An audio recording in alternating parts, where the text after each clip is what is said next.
They're video about great black baseball still stolen base leaders in baseball. You know, the late great Ricky Henderson, who passed months ago, was the all-time leader, 1400 plus. He passed Lou Brock, who had the record. There was a time when you stole bases that also meant that you were a big-time hitter. You got on base, you hit for average. Because there were a lot of guys who were Hall of Famers who did all that. Tim Raines was one who was on that list. Now, Maury Wills stole a lot of bases, was great at his time. Joe Morgan, the greatest baseball player ever in my eyes, in my lifetime, Barry Bonds, stole over 514 bases. He was the first 400 guy and also the first 500 guy. Talk about incredible feats. That meant that you were an all around rounded player. Stolen bases were different depending on the era you came in, because then you had more guys that were what we call guys who stole bases, but they weren't big time home run hitters. So, not until you get to certain guys like Barry Bonds, when they were doing it, his father Bobby was 300 home run, 300 plus, and 400 stolen bases. That wasn't like that, but Barry Bonds was in rare company in that regard.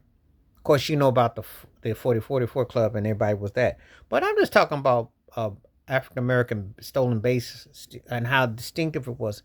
Vince Coleman had a chunk of them. He was a big time one. Kenny Lofton, and it's an art to it. Remember Ron LaFleur? He did it. One of them, when he played for the Detroit Tigers. What a story his story was. You ever seen the TV movie One in a Million? LeVar Burton portrayed him in the TV movie. So as a matter of fact, Billy Martin came to when he was incarcerated. They scouted him. Very interesting, compelling story from the 70s. If you ever get a chance, he was one of the best stolen base players ever. There have been other backgrounds and whatnot, but for a long time, it was basically pretty much white players had the record until Lou Brock had broken, and when it changed. And then all of a sudden, and it is an art to it, to being able to steal bases and to timing the pitchers and making it count. Um, Brock was great at it because he hit for average and speed in his time. But Ricky Henderson made it into a complete art form. That's why he called himself the greatest. I don't think anyone's going to break Ricky Henderson's record, 1,400 stolen bases. I don't think 1,400 plus. I don't think no one's going to break it. But he was a real rare combination of a guy who hit for power, for speed. He could beat you in different ways.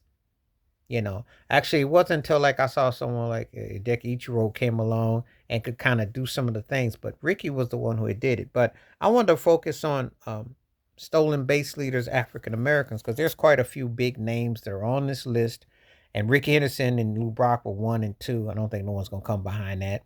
And then I mentioned Tim Raines, Maury Wills, Joe Morgan, Vince Coleman, and the great Barry Bonds. It's a lot of great ones who definitely made a mark. It is one of the greatest art forms in baseball. You can get picked off, cats can get fooled, but if you get a jump and you know how to get your wheels going and know the 2 to 3 inches and do it, I've seen some incredible cats who knew how to hit bases and do it. So it was definitely a big time art form when I was coming along. That's how I always was admiring or watching a Lou Brock, a Tim Raines to Ricky Henderson, then later to Barry Bonds and the ones who could do it so well. Because it really did require an ability to get the jump, to make that move, and to be able to do it. So, And before someone comes at me, because this is Black History Month, but I'm going to say it like this, I want to give a shout out to Shohei Ohtani. He's the first 50-50 man who did 50 home runs and 50 bases. So that's an incredible feat into itself.